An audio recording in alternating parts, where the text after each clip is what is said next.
welcome to Home Sweet Homeschool. If you're new here, my name is Ashley and I'm a homeschooling mom to one. And in today's video, we're going to talk about one of my most favorite things, and that is my homeschool planner. Now, when it comes to choosing a planner, that can be really hard because we're all looking for different things and we all have a bunch of different needs that need to be met based on how many kids we have, if we want all-in-one where our life is planned with our homeschool, or if we just want a homeschool planner. And you guys, as many needs as we have, that's how many homeschool planner choices there are out there. There are tons of them, tons that are already made and then some that you can buy and print yourself. There are so many out there. But I want to share with you the planner that I used this past school year and the one I'm going to be using for the 2023-2024 homeschool year, because this is a planner that I have actually stayed in for an entire year. And round of applause for myself, because that is something I never do. Even when I was a teacher in public school and I would purchase a teacher planner, they just never met my needs. I couldn't just use that weekly grid because I had other things to plan, like small groups or intervention times, and there was nowhere to put it. And so I even noticed when I homeschooled and they want to give you that traditional weekly layout, that sometimes just doesn't work. There's so many other things that I want to include in a planner, and those simple weekly layouts just don't cut it.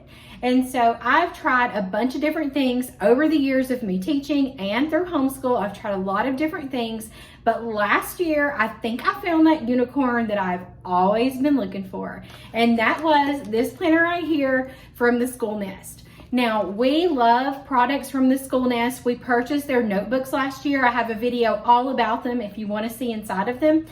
And I went ahead and purchased this because this looked awesome. So I'd seen a flip through on another channel, maybe even on Instagram, I think is where I saw the flip through. And I was like, maybe that's it. That is the planner I want to try, because it looked open-ended enough where I could make it be what I wanted it to be. And so I purchased this off of Amazon, and I'm going to link down in the description box. I now have an Amazon storefront. I mean, doesn't that sound fancy? But it's really not fancy.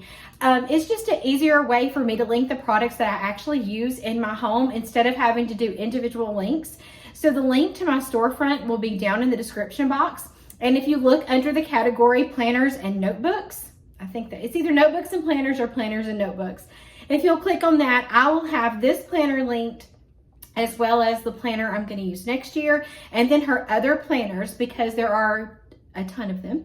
Not a ton. There's a variety of them for you to choose from. So I chose this one. This was the 52-week undated. And so in just a few minutes, I will flip this around and show you how I used it and made it work for me and why I liked it so much. But I chose this planner for a lot of different reasons. Number one was the cover. The cover sold me automatically. The other reason was it's undated. And like I said, I get really bored with planners. And so I thought with it being undated, I could drop it off whenever I wanted to and pick it back up again, you know, when I got interested in planning that way again. So I do love the fact that it's undated. I know that's not for everyone.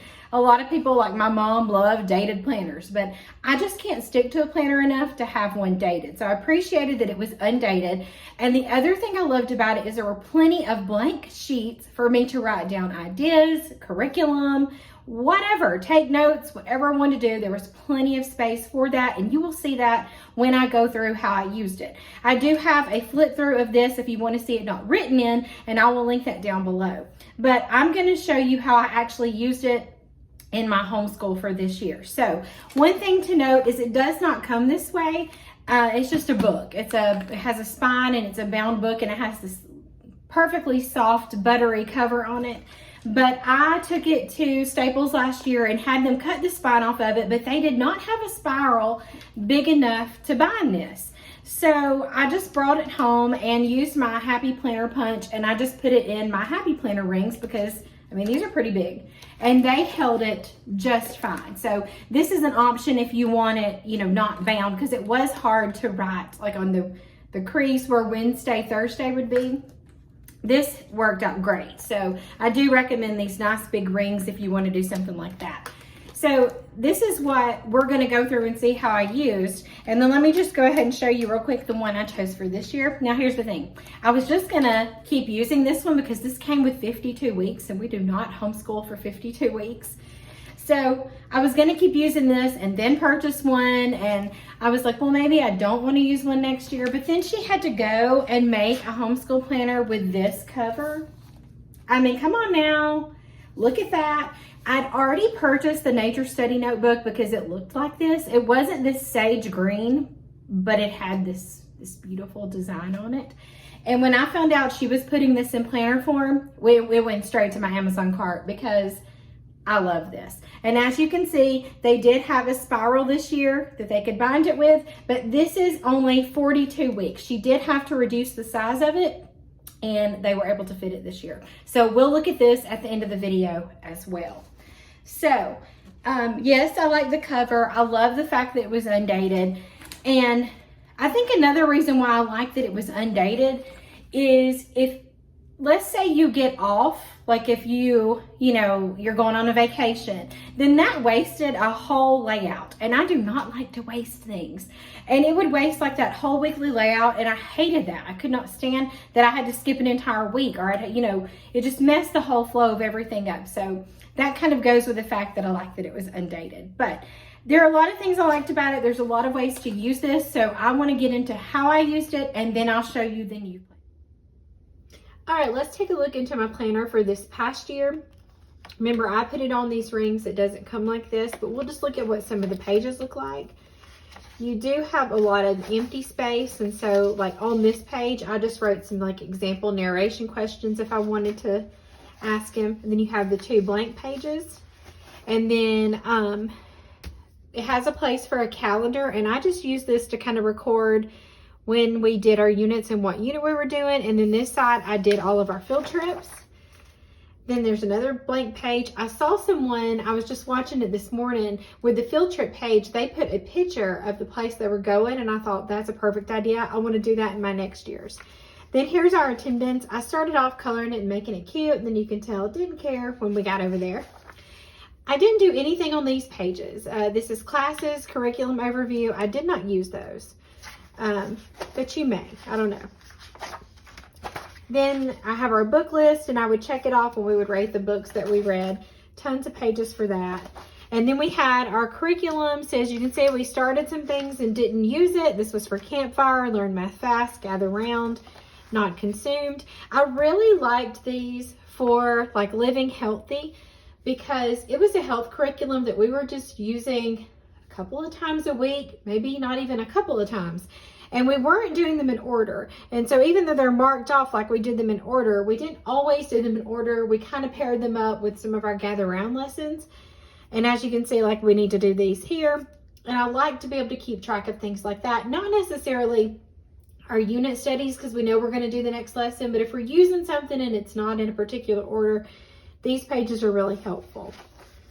And then this, it may not look exactly like this because I've moved stuff around. Now this did not come in it.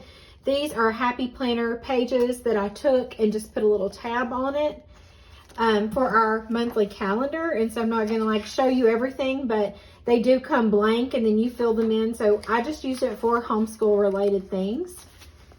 And then I put another divider in to go for the setup. So I'll show you how I used it. So as you can see, I took some of this out, so I wasn't always flipping from the beginning. So up at the top, instead of writing like particular days, I do not like to plan like that. That kind of stresses me out. So I just did like day 79, day 80, day 81. That way I knew what day of school we were on. And then I listed our things down the side, and I would just fill it in for the week. And as we did it, I would highlight it. And so that was one way that I used it. There were also times that I would fill in the weekly plan. As you can see, we didn't do a ton of stuff here. I'd fill in the weekly plan, and then I would go back and I would write in the daily details of actually, like we actually got done. So I've used it many different ways. Like this, for instance. Sometimes I did not want to do this kind of setup.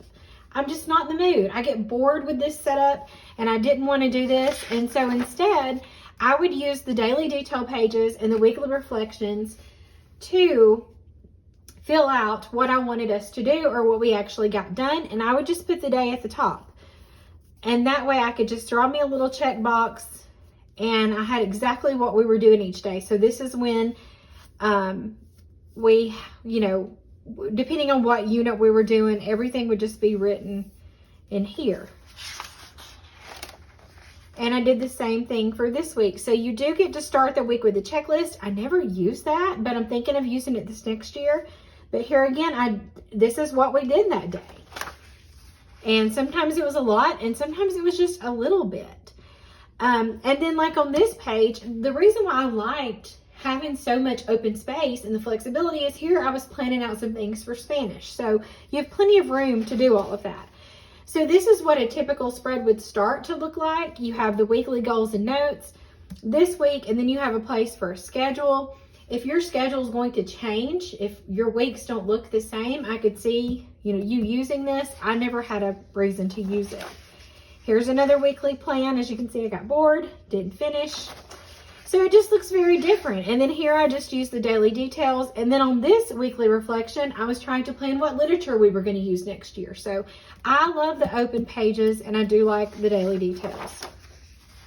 I actually used this is what I was ordering from Gather Round. So I love having all this open space. So I've used the daily details to plan our weeks. I've used the weekly setup. And then as it got closer to when we were about to leave to go to the Teach Them Diligently homeschool convention, I got to where I was just writing out what I would like to get done in a week. And I would just highlight it and check it off if we got to it. If we didn't, I just put it over onto the next week. So sometimes I would just use this in a checklist form in what I hoped to get done. So you can use this in so many ways. And see, I did this for a couple of weeks. And then I went back to this. So, you know, you just never know. And then I didn't use any of the daily details. And then I went back to another weekly plan. So, and I put the days of the week at the top. So you just never know what kind of mood I'm going to be in. And that's why I love that it is so open-ended. I can use it any way that I want to. I also did some planning in here if I can find it. As you can see, there's a ton of this left. But I don't know where that page is. I also used a lot of these pages to plan for the next school year as well. And I mean, look at here. There's a ton of this planner left that I could have very well just slapped a cover on and used this for this year, but I like new things. So while we're speaking of new things, let's look at the new one. Now this is my new one from School Nest, and you can buy this on Amazon just like you can the other ones. And like I said, they'll be linked down below, but I loved this cover, and I did get the binding here at Staples. I think it was like $5 and something. It's not bad at all, but I love the sage color. I also love that this paper, I don't know if you can tell the difference on here. This is white, and this is more of a cream color. I thought it was so pretty. You can always color this in if you wanted to. All right, let's see. I haven't wrote anything in here, and I probably need to because we're starting school next week. So this page is empty. You have a couple of empty pages to begin with. Then you have a place for calendar and field trips. I like the font that's used in here. Another blank page and attendance. And I love this. You can start whenever you want to. No pressure. Classes, curriculum overview, so that's the same. And then your book list. This is great if you have multiple kids too. Curriculum progress, you get a couple of sheets of those. Ooh, I think, yeah, that's a bunch. So this one's different in the fact that the month spread is on 2 pages instead of on 1. And I've seen people washi tape these up and make them so pretty. I don't think I'll do that, but you can do that. Month in review. So this would be a great place to put monthly goals or field trip ideas, or you know, you could do pictures. You could do it after the month was over and just take pictures during your weeks and put them here. I'm hoping to add pictures to mine this year. I bought a Sprocket, which is like a portable printer that goes with your phone because I take 1,000 pictures and they just stay on my phone. And I love the sprocket. I'll link it down below too. I'll try to remember to put it in my store. It wasn't very expensive, and then you can buy the little paper that comes with it, and you just peel the back of it off and you can stick it in here, and it would be perfect for this. And so I hope to do that this year. So you got all the months, and then you got the month in review. So let's get to the planning pages here. Let's see where they are. Hello, where are you? Okay, let me just find one. Let's just open it to here. So this would be the beginning of the week. You've got the weekly overview, the weekly goals and notes, and then you have the schedule. And I do like that it does put the days of the week in at least. The other one didn't. Weekly plan looks good. And then you got your daily details.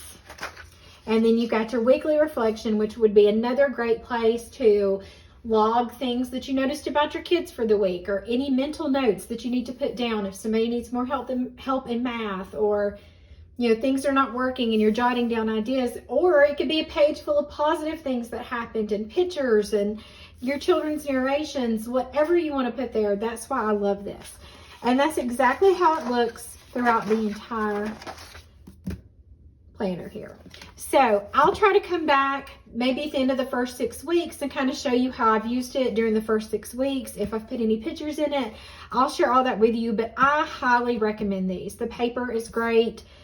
And like I said, for me to stay in a planner for a whole year is amazing, because I don't do that. And so that goes to show that I really love this product, and that's why I purchased another one for this year. I love the School Nest printer and a printer. Nope, it's not a printer. The School Nest planner, and I could not recommend it enough. So definitely check out my Amazon link down there. You'll be able to find it in planners and notebooks, and let me know if you purchased one or what your favorite homeschool planner is. And as always, thank you so much for watching.